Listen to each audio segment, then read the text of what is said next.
How are you all? Today our topic is bookkeeping, the basic of accounting. Bookkeeping is the record making phase of accounting which is concerned with the recording of financial transaction and event relating to business in a significant and orderly manner. Bookkeeping क्या है? एक record making face है accounting का, जो concern करता है recording और financial transaction and events की, किसमें? बिजनेस में, एक सिग्निफिकेंट ऑर्डरली मैनर में, यानी एक ऑर्डर में. Bookkeeping should not be confused with accounting. Bookkeeping is the record phase while accounting is concerned with the summarizing phase of an accounting system. The distinction between the two are as under. Bookkeeping जो है एक confuse face नहीं है accounting का. Bookkeeping record करता है जबकि accounting summarise करता है फेस ऑफ अकाउंटिंग सिस्टम को. इन दोनों के बीच में क्या क्या अंतर है वो देख लेते हैं. चलिए, बुककीपिंग एंड अकाउंटिंग, दो कॉलम अलग अलग हैं बेटा. देखिए, दो कॉलम है, बुककीपिंग के नीचे, अकाउंटिंग के नीचे अलग अलग लिखा हुआ है. ठीक है, बुककीपिंग में देखते हैं. It is the recording phase of an accounting system. क्या है? रिकॉर्डिंग फेस है अकाउंटिंग सिस्टम का. और अकाउंटिंग क्या है? It is the summarising phase of an accounting system. ये एक समराइजिंग फेस है किसका? अकाउंटिंग सिस्टम का. बुककीपिंग क्या है? सेकंड पॉइंट पढ़ेंगे. It is a primary stage and bases for accounting. ये प्राइमरी स्टेज है, यानी सबसे पहली स्टेज है अकाउंटिंग की, और बेसिस है अकाउंटिंग का. लेकिन अकाउंटिंग क्या है बेटा? It is a secondary stage. ये सेकेंडरी स्टेज है which begins where the book keeping process end. जहाँ बुक कीपिंग प्रोसेस एंड हो जाता है वो वहाँ से स्टार्ट होता है. बुक कीपिंग का थर्ड पॉइंट है बेटा, it is routine in nature and does not require any special skill and knowledge. ये क्या है? रूटीन नेचर से बनता है और इसके लिए एक अलग से नॉलेज की ज़रूरत नहीं है, एक स्पेशल स्किल्स और नॉलेज की ज़रूरत नहीं होती है. अकाउंटिंग क्या है? It is analytical in nature and required special skill और नॉलेज. अकाउंटिंग क्या करती है बेटा? ये एक एनालिटिकल नेचर की है. क्या इसके लिए क्या रिक्वायरमेंट है बेटा? स्पेशल स्किल्स और नॉलेज की ज़रूरत है. चलिए, फोर्थ पॉइंट पढ़ते हैं बुक कीपिंग का. It is done by junior staff called book keepers. ये किसी भी जूनियर स्टाफ के द्वारा रखा जा सकता है जिसे हम बुक कीपर कहते हैं. लेकिन अकाउंटिंग का फोर्थ पॉइंट क्या कह रहा है हमें? It is done by senior staff called accountants. ये किसके द्वारा किया जाएगा? अकाउंटेंट्स के द्वारा. कौन होता है? Senior staff. कौन होता है बेटा? अकाउंटेंट्स. चलिए, बुक कीपिंग का फिफ्थ पॉइंट क्या है? It does not give the complete picture of the financial condition of the business unit. किसी भी बिजनेस यूनिट की ये फाइनेंशियल पिक्चर नहीं देता है, कंप्लीट पिक्चर नहीं देता है बेटा. लेकिन अकाउंटिंग क्या करता है? It gives a complete picture. ये हमें कंप्लीट पिक्चर देता है किसकी? फाइनेंशियल कंडीशन की, हमारी बिजनेस यूनिट के लिए. Okay, type of accounting information. Accounting information के टाइप्स देखते हैं बेटा. Accounting information can be categorised into following. Accounting information जो है इन कैटेगरीज में डिस्ट्रीब्यूट किया गया है बेटा. पहला क्या है? Information relating to profit and loss. Profit and loss से रिलेटेड इंफॉर्मेशन. इसमें क्या क्या पॉइंट क्या क्या है बेटा? इनकम स्टेटमेंट, याद रखना इन चीज़ों का. Income statement show the net profit. Income statement profit को शो कराता है. और बिजनेस ऑपरेशंस, बिजनेस ऑपरेशंस के अंदर जो भी प्रॉफिट हुआ है of a firm during a particular accounting period. किसी भी पर्टिकुलर अकाउंटिंग पीरियड के अंदर जो भी प्रॉफिट हुआ है बिजनेस में, वो इनकम एंड स्टेटमेंट हमें दर्शाता है. दूसरा पॉइंट बेटा, information relating to financial position. अपनी फाइनेंशियल पोजीशन से रिलेटेड इंफॉर्मेशन हमें बैलेंस शीट देता है. ये शो करता है एसेट एक साइड में और दूसरी साइड में कैपिटल एंड लायबिलिटीज. इसकी दो साइड्स होती हैं बेटा, liabilities and assets.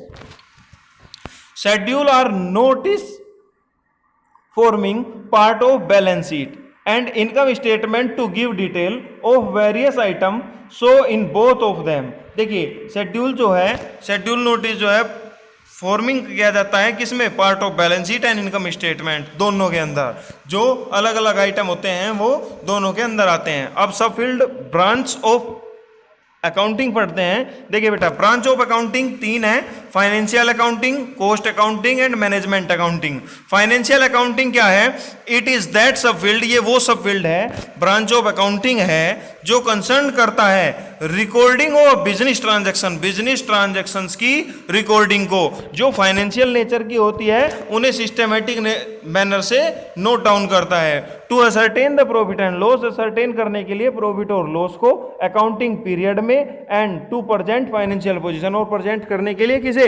Financial position of business. अभी जो हम करेंगे बेटा फाइनेंशियल अकाउंटिंग की स्टडी करेंगे। नेक्स्ट क्या है? Cost accounting. कॉस्ट अकाउंटिंग एक सब फील्ड है, ब्रांच ऑफ अकाउंटिंग है जो कंसर्न करता है with ascertaining of total cost, total cost के साथ असरटेन करता है, और per unit cost of good, किसी भी गुड्स या सर्विसेज की पर यूनिट कॉस्ट तक हमें बताता है जो प्रोड्यूस करी गई है या प्रोवाइड करी गई है बिजनेस फर्म के द्वारा। मैनेजमेंट अकाउंटिंग क्या बोलता है बेटा? इट इज दैट सब field branch of accounting which is concern, ये वो ब्रांच ऑफ अकाउंटिंग है जो कंसर्न करती है with presenting the accounting information, present करने के लिए अकाउंटिंग इन्फॉर्मेशंस के लिए, इन सच ए मैनर, उन मैनर्स में दैट हेल्प द मैनेजमेंट, जो मैनेजमेंट की हेल्प करता है प्लान करने में, कंट्रोल करने में किसी भी बिजनेस ऑपरेशन को, और बेटर डिसीजन मेकिंग लेने के लिए। तो फाइनेंशियल अकाउंटिंग रिकॉर्ड्स रखता है बेटा फाइनेंशियल नेचर का, कॉस्ट अकाउंटिंग कॉस्ट नेचर का, पर यूनिट कॉस्ट तक का हमें समझाता है, और मैनेजमेंट अकाउंटिंग हमें मैनेज करना सिखाता है कि हमें क्या प्लानिंग करनी चाहिए, किस तरह से कंट्रोल करना है बिजनेस को, और क्या डिसीजन रखना है हमें अपने बिजनेस के अंदर। नेक्स्ट बात करते हैं interested user parties of accounting informations and there needs. Interested users कौन है? पार्टीज ऑफ अकाउंटिंग मतलब जिन्हें इंफॉर्मेशन की जरूरत है। There are number of user interested in knowing about the financial soundness and the probability of the business. कई सारे लोग होते हैं बेटा जिन्हें पता करना होता है फाइनेंशियल साउंडनेस के बारे में कि क्या चल रहा है बिजनेस में, और प्रॉफिटेबिलिटी ऑफ बिजनेस, बिजनेस की कितने सारे प्रॉफिटल्स हैं। यूजर्स कौन है बेटा? इसका इंटरनल यूजर क्लासिफिकेशन करा है इन्होंने इंटरनल यूजर्स को दो, ओवनर और मैनेजमेंट, इनके बारे में इंफॉर्मेशन दिया। ओवनर कौन होता है? रिटर्न ऑन देयर इन्वेस्टमेंट, अपने इन्वेस्टमेंट पे रिटर्न की इच्छा करने वाला। Financial health of their company business, और अपनी बिजनेस की फाइनेंशियल हेल्थ को जानने के लिए ओनर इंटरेस्टेड होता है अकाउंटिंग इंफॉर्मेशन लेने के लिए। और management to evaluate the performance to take various decision. Management का क्या काम होता है बेटा? इवेल्युएट करने के लिए परफॉर्मेंस ऑफ बिजनेस, और अलग डिसीजन लेने के लिए जो भी हमें नया डिसीजन लेना होता है। चलिए नेक्स्ट, एक्सटर्नल यूजर्स कौन होते हैं? Investors and potential investors, creditors, lenders, tax authorities, employees. चलिए देख लेते हैं इन्वेस्टर्स एंड पोटेंशियल इन्वेस्टर्स। इसकी इंफॉर्मेशन जो यूजर को चाहिए, safety and growth of their investment. Investors को क्यों चाहिए? क्योंकि उन्हें अपने इन्वेस्टमेंट को सेफ फील होवे कि हाँ हमने सही जगह पर इन्वेस्ट किया है, फ्यूचर में बिजनेस अच्छा चलेगा।